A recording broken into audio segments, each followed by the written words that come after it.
Happy Sunday, Bayang Karista. Nagbabalik na naman po ako, Kid Abata, para magbigay po ng giya ngayong araw ng linggo, June 16, 2024. At meron nga po pala tayong 9 races, no? Nagaganapin ngayong araw ng linggo. Ngayon din po gaganapin yung second leg ng triple crown natin, ang Hopeful and yung Locally Bred. Yun.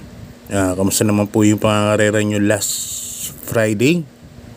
At yun nga, nagbigay ng 91,000, no? Sayang lang nung the winner take all, wala tayong player entry, numero 14. Nagkaladkad, 5 na parating, no? Wala pa ako nung 14, sayang. Anyway, sa mga tumama, congrats. Sa mga hindi naman, bawi na lang po, no? Yun. Dihado kagad yung race 1 kahapon, double time sa peak 5 naman yun. Yun. So yan, start na ako. Race number 1, Bayang Karista. Ang start ng karera natin na regular schedule na ng Sunday, alas 2 ng hapon. Ang race number 1, 3-year-old and above maiden race. Yan, 1400 meters po ang karera. Umpisa ng winner take all. First winner take all from races 1 to 7. Dito meron po tayong 9 runners, no, but 8 betting options lang po. May couple entry tayo, Gavel and Manabay, numero 3. First case ko rito, number 4, Cat Bite. Nasa kay ni Jackie Christian L. Advincula. Ang gandang kabayo po yan. At nakaraan, tumakbo ng vicious, no? O may rin ng 1.15, 24, 23, 27. Medyo maganda ng tempo yun, no? Para sa isang batang kabayo. At alam naman natin, vicious run yan. So, pinilit lang patakbuhin ng maayos yan. Hindi naman binigay yan. So, kayang mag 1.13 medyo, 1.14. Kaya sa tingin ko, ito yung horse to beat dito para sa race number 1. Number 4, Cat Bite. Second case ko, number 5, Memory of the Sun. Nasa kay ni Jackie E. Abria. Memory of the Sun, nakaraan na, segundo yan. Laki ng in-improve ng kabayo na yan. Baka magtuloy-tuloy. So, dito sa race number 1, 4 and 5 ako, Cat Bite and Memory of the Sun. Okay, Bayang Karista, lipat na po tayo sa race number 2. Ito na po yung 2024 3-year-old locally bred stakes race, no? Nagaganapin sa 1,800 meters. Dito rin gaganapin sa race number 2 yung first pick 5 from races 2 to 6. Yan, dito meron tayong 9 runners, no, but 7 betting options lang po tayo dahil meron pong dalawang couple entry. Ang pili ko po, sasuluhin ko na po, number 2A, Primavera and the Kiss. Yan, yung dalawang yan, may panalo po si Primavera. Nakaraan sa Hopeful, sumali yan, nalimado pa, natalo. Ngayon binaba na po ng locally bred. Nagpalit naman sila ni Wolf 3-5 na yung natatakbo mamaya sa race number 3, Hopeful. Parang bumaba po ng laban sa Primavera. At nakaraan parang na ano lang sa bali yan, nasagadsad lang sa bali yan, no? Hindi nakaangat. So ngayon siguro alam na ng connections ang gagawin nila kay Primavera. Kaya ako suluhin ko na po yan. Medyo lamang na lamang po para sa akin. Yun, number 2A, Primavera. Tapos meron pang Dakis na mainam din po yung barrier na karaan. Kaya race number 2, solo ko na po yan. 2A, Primavera. Samahan nyo pa ng Dakis, no? Isang numero lang. Okay, Bayang Karista, lipat na po tayo sa race number 3. Ang 2024 Pilracom Hopeful Stakes Race. Natatakbuhin ulit sa 1,800 meters. Dito rin mag-start yung second winner take all natin, no, from races 3 to 9. Dito may 10 runners po tayo. Karamihan po ng naglalaban-laban dito naglaban na po nung locally bred na nakaraan, no. Inakyat nila ngayon dito sa Hopeful Stakes Race. First case ko, number 7, Wolf 359. Patiar Dilema sakay. Nahulog kagabi si Pati kay Prince Uno last race. Sana okay naman, no. So para nabasa ko, okay naman si Pati kahapon, kagabi. Nalog lang siguro. Nagloko si Prince Uno kagabi. Kaya yan ang first case number 7, Wolf 3-5. Second case ko yun, na-stretch nakaraan. Number 8, Boss Lady. Sa ni Jackie JB Hernandez. Yan po ang second chase ko. Hindi nakalaban ni Wolf 3-5 dahil na-scratch po yung kabahay na yan. Third chase ko, number 5, Bell Tuna. Sa ni Jackie O'Neil Cortez. Bell Tuna nakaraan na segundo po yan kay Wolf 359, no? At Media Milla, ang lakas ng sugod yung kabahay na yan. Kaya dito magtatatlo ko. Number 7, Wolf 359. Number 8, Boss Lady. Number 5, Bell Tuna. Okay, bayang karlista. Ito na pinaka-highlight ng araw ng linggo. Ang 2024 second leg triple crown stakes race, no? Race number 4. 1800 meters ulit ang gagamitin nating distansya rito. Umpisa ng peak 6 from race number 4 to race number 9. Dito meron tayong 9 runners, no, but 7 betting options lang. First case ko pa rin, my favorite volleyball player, number 3, Bea. Ma'am Bea de Leon, Miss Bea. Yan, number 3, Bea Bell. Sana manood si Miss Bea sa Malbar ngayong araw ng linggo. At dyan pa rin ako lalagay kay Bea Bell. Siguro mababasa nila kagad yung senaryo, no? Yung senaryo nakaraan ng first leg. Mag-adjust malaman si Boss Donnie Soldan dito. Dyan pa rin ako, number 3, Bea Bell. Tsaka nasasakyan ni JB Hernandez. Panigundo ko lang, number 2, Ghost. Sasakyan ni Jan Alvin Guse. Kapag mubilis ang pacing, may panalo ulit si Ghost. Kaya yan ang ko dyan, ang second choice ko dyan. Pero sa tingin ko sa magiging scenario bukas, mabilis ang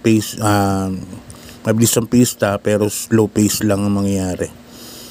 Yan, 3-2 Bea Bell, loyalty bet. Okay, bayang karisali pa tayo. Race number 5, isang rating base class 5 points split group. Yan, mga placers po yan. Dito may 7 runners po tayo. 1400 meters ang karera. Start na second peak 5 from races 5 to 9.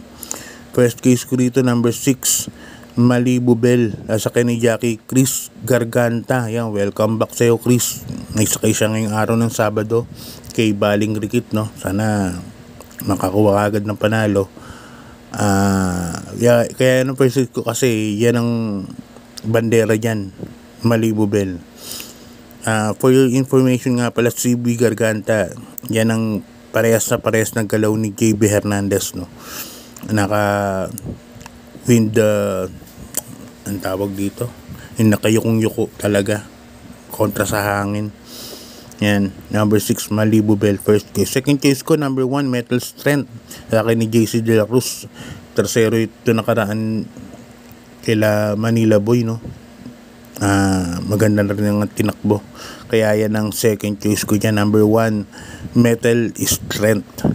Kaya dito sa race number 5, ang pili ko, number 6, Malibu Bell. Second choice ko, number 1, Metal Strength. Okay, bayang karisa, lipat tayo sa race number 6. Ang race number 6 natin isang rating base class 4, 16 points to 21 points split group. Dito meron tayong 7 runners but 6 betting options lang tayo. 1400 meters din ng karera at start din po ng peak 4 from races 6 to 9. Susuluhin ko na po ito, number 7, Full Combat Order. Sasakyan ni Jackie Pamboy Ponce. Gamit ni Pamboy itong kabayo na to. Ganda pa ng numero, pinakalabas pa. So wala nang para katalo yun. May mga ibang nakalaban na siya na tinalo niya na, no? Kaya dyan ako, number 7, Full Combat Order. Susuluhin ko na po yan. Ngayon, kung magko-forecast ako, siguro yung number 2, Darna. Magandang forecast yan kay Full Combat Order. Pero yan, 1-4 dig sa akin yan ngayong araw ng linggo. Number 7, Full Combat Order. Napakainam po nung tumakbo yan nung MHC, no? Yung number 7 na yan, Full Combat Order. Sigurado naman nilalaban naman nila to ng connections. Kaya yan, susuluhin ko na po yan, number 7, full combat order. Okay, bayang karista, lipat na po tayo sa race number 7. Yan, medyo may karamihang entries tayo sa rating base class 4, 22 to 27. Dito meron tayong 9 runners but 8 betting options lang. Last daily double plus 1 from races 7 to 9, no? First case ko rito, number 3A, Chocolate Thunder, Asyong Uy ang sasakay. Yan ang pag nilaban ng connections to, tingin ko medyo lamang ng konti. 3A Chocolate Thunder, yan, sana bigyan ng importansya. Number 3 Chocolate Thunder. Second choice ko, number 4 Freddy's Cutie, King Flores po ang sasakay sa stable po ng Maceda Stable. Si Freddy's Cutie, napakainam niyan pag nauna po yung kabahay na yan. Kaya pag pinauna nila to, may kalalagyan po sila dito. So number 4 Freddy's Cutie, King Flores ang sasakay. Nalagyan din ako ng third choice, number 6 Tool of Choice, sa ni Jackie MT De Jesus. Nakaraan 3-0 po ito. Ang lakas ng laban, no? Kaya cluster yata yun. At King Kings, no? Si number 6 Tool of Choice. Yan. Kaya ganun dihado rin po yan. Kaya dito sa race number 7, Chocolate Thunder, Freddy's Cutie, and number 6 Tool of Choice. Okay, bayang karisa, lipat na tayo sa penultimate race. Race number 8. Isang rating base class for 28 to 33 points split group. 1400 meters din ang karera. Dito may 7 runners po tayo. First case ko, yung nanalo rin ng MHP, number 4 Batang Cabrera, sasakay ni Jackie Apoy Asuncion, no?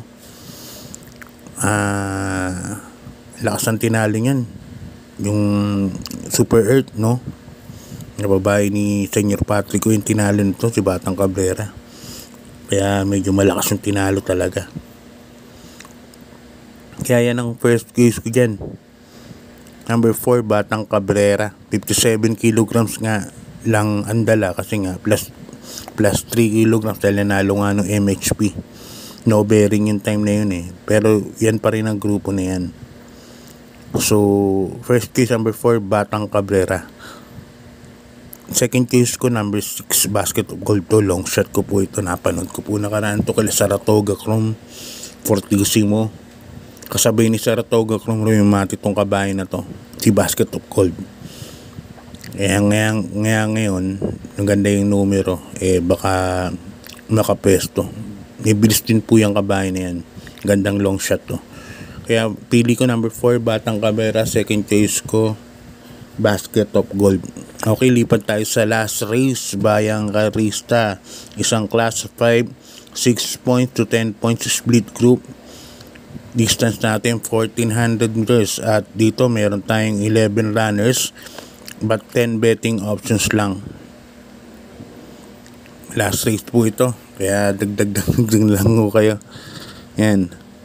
First case ko rito, numero 4 Best Shot, sa ni Jackie C. Ardonia. Napakagaling nung barrier nito, 1.15 po yan nung barrier trial niya, no? Best Shot. Nakita nyo naman siguro sa mga nakapanood nitong kabayo na to, napakalaking kabayo nung tinalo siya ni King Wasco. Sa tingin ko pag nilaban po ng connections to, walang aling to, walang sabit. Number 4 Best Shot, dahil nga last race lalagyan ko na second choice yung numero number 10A Lucky Nono, sasakin ni Jackie Boji Henson. Sobrang baba na rin po sa grupo. Nakaraan na Limado natalo. Tingin ko silbing batak lang yung tanggal kalawang. Kaya yan pa rin ang second choice ko, number 10A Lucky Nono. Yan, Boji Henson. Maglalagay ako ng third choice, number 8 Iikot Blanc. Yan, sasakin ni Jackie o Neil Cortez. Yan, takaling mag-ayawan sila dyan, doon tayo sa siguradong labas, no? Palaban pera natin. Just in case lang na mag-ayawan, magandang pansama yan. Number 8 Iikot lang. So hanggang dito lang bayang karista. Good luck po sa pangarera. God bless po sa inyo. At shoutout ako kay Sir Tom Ang, yan, kay Ronald Susim, kay Sir Francis Tunido ng Franco Tondo. Yan. So, kita-kits Malbar. God bless po. And maraming salamat. Good luck.